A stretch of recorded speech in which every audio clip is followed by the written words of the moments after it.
बताए ना मेरे मुख्यमंत्री नीतीश कुमार जी कि जिस डबल इंजन की सरकार का आप नेतृत्व कर रहे हैं, क्या लाभ हुआ आपको उस डबल इंजन से? जातिगत जनगणना पर वो डबल इंजन की सरकार आपका साथ नहीं देती, आपके विपरीत अपनी बातों को रखती है। आज डबल इंजन की सरकार का आप लाभ नहीं उठा पाए जब जब जनसंख्या निरंतर कानून की बात आती। बिहार का एक गौरवशाली इतिहास होता था, अभी भी है भाई। सबसे ज्यादा IAS IPS ऑफिसर्स हमारे बिहार से ही जाते हैं। खबर है खगड़िया से, जहां खगड़िया परिसदन में लोक जनशक्ति पार्टी रामविलास के राष्ट्रीय अध्यक्ष चिराग पासवान ने एक प्रेस कॉन्फ्रेंस किया। जी हां, आपको बता दें, प्रेस कॉन्फ्रेंस में उन्होंने कहा कि राजभवन मार्च का नेतृत्व वे स्वयं कर रहे थे, लेकिन चिराग पासवान पर FIR दर्ज क्यों नहीं किया गया?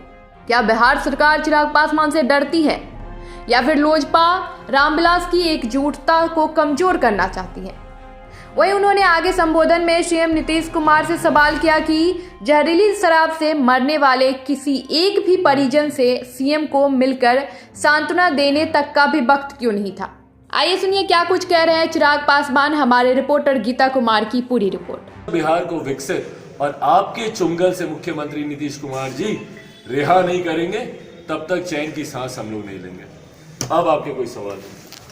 सर, बिहार में विधानसभा MLC का चुनाव सर चला हुआ है, क्या आप MLC चुनाव में अपने प्रत्याशी देंगे क्या? जी बिल्कुल देंगे। इस बात की घोषणा बिहार संसदीय बोर्ड के अध्यक्ष उल्लास पांडे जी और बिहार प्रदेश की राज्य इकाई बिहार के अध्यक्ष हमारे राजू तिवारी जी द्वारा साझा तौर पर यह सुझाव केंद्रीय संसदीय बोर्ड को भेजा गया था कि आगामी जो विधान परिषद के जो चुनाव है, MLC के जो चुनाव है, उसमें लोक जनशक्ति पार्टी रामविलास को अकेले वो चुनाव लड़ना चाहिए।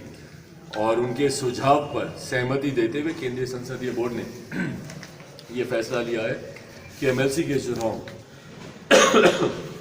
हम लोग अकेले लड़ेंगे और अधिकांश सीटों पर जहां पर भी हमारे कार्यकर्ता, हमारे प्रत्याशी मजबूत तरीके से जहां पर भी तैयारी कर रहे हैं, वहां पर हम लोग अपने प्रत्याशी उतारेंगे।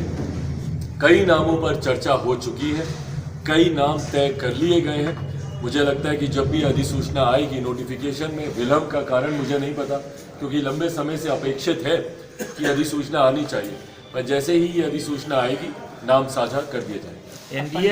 एनडीए और राष्ट्रीय जनता दल के द्वारा नाम की घोषणा कर दी है, आपके माध्यम से क्यों नहीं घोषणा की जा रही? देखिए, जैसा मैंने कहा कि कई नामों के चयन कर लिया गया है। अधिसूचना का मुझे इंतजार है, एक बार औपचारिक तौर पर अधिसूचना आ जाए, उसके साथ ही साथ हम लोग नामों की घोषणा भी हम लोग करें। खगड़िया में किसे आप MLC टिकट दे? देखिए, अगर मैं इस बात का जिक्र ही कर दूं तो ये तो घोषणा ही हो जाएगी। जैसा मैंने कहा, साझा एक ही साथ कई सीटों पर या उन सीटों पर जिस पर हम लोग प्रत्याशी उतारेंगे, एक ही साथ उसकी सर लालू जी को बार बार जेल भेजा जा रहा है, इस पर सर कुछ? बहरहाल देखिए, वो न्यायालय का निर्णय है, उस पर मैं कोई टिप्पणी नहीं करूंगा।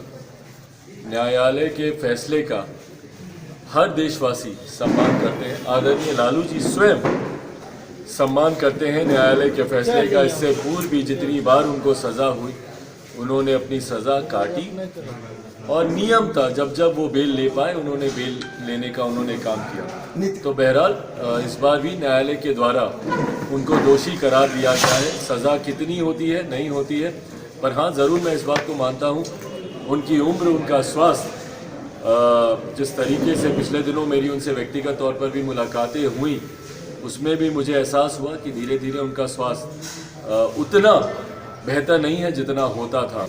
तो सज़ा अगर होती है, यकीनन कठिनाइयाँ ज़रूर बढ़ेंगी, पर उनके बेहतर भविष्य के लिए मैं कामना जरूर करता हूँ। नीतीश कुमार जो पंजाब के मुख्यमंत्री जो जिस तरह से बिहार और यूपी पर की है टिप्पणी, उस पर क्या कहें?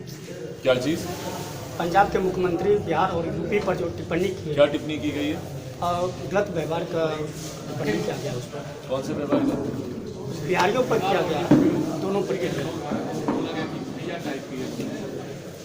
भाई, ये टिप्पणियाँ, उसका जिम्मेदार कौन है, जवाबदेही कौन है? मेरी जो लड़ाई है इसी बात की है ना। बिहार का एक गौरवशाली इतिहास होता था, अभी भी है भाई। सबसे ज्यादा IAS IPS ऑफिसर्स हमारे बिहार से ही जाते हैं। आप दूसरे प्रदेशों में चले जाइए, जितने मेडिकल चल रही है। बताए ना मेरे मुख्यमंत्री नीतीश कुमार जी कि जिस डबल इंजन की सरकार का आप नेतृत्व कर रहे हैं, क्या लाभ हुआ आपको उस डबल इंजन से? जातिगत जनगणना पर वो डबल इंजन की सरकार आपका साथ नहीं देती, आपके विपरीत अपनी बातों को रखती है। आज डबल इंजन की सरकार का आप लाभ नहीं उठा पाए जब जब जनसंख्या निरंतर कानून की बात आती है। भाजपा बार बार चाहती है कि भैया कानून बने। मुख्यमंत्री नीतीश कुमार जी जो उनका दूसरा इंजन बनकर यहाँ पर काम कर रहे हैं, वही गतिरोधक बने हुए इसमें। दोनों गठबंधन के घटक एक दूसरे से विरोधाभास रखते हैं। नया झुंझुना मुख्यमंत्री नीतीश कुमार जी को मिला है विशेष राज्य के दर्जा के नाम कि भैया विशेष राज्य का दर्जा बिहार को मिलना चाहिए। डबल इंजन की सरकार है, ले लीजिए, क्यों नहीं ले पा रहे हैं? नीतीश और कुमार क्या बार बार बिहार की जनता को आप दिखाना चाह रहे हैं कि भैया विशेष राज्य का दर्जा, जबकि उसी डबल इंजन की सरकार के जो दूसरे घटक हैं, भारतीय जनता पार्टी की जो डिप्टी सीएम है, वो खुद इस बात को कह चुके हैं कि भैया राजस्व तो विशेष राज्य के दर्जे से ज्यादा हम लोग दे रहे हैं आपको, जो केंद्र सरकार से जो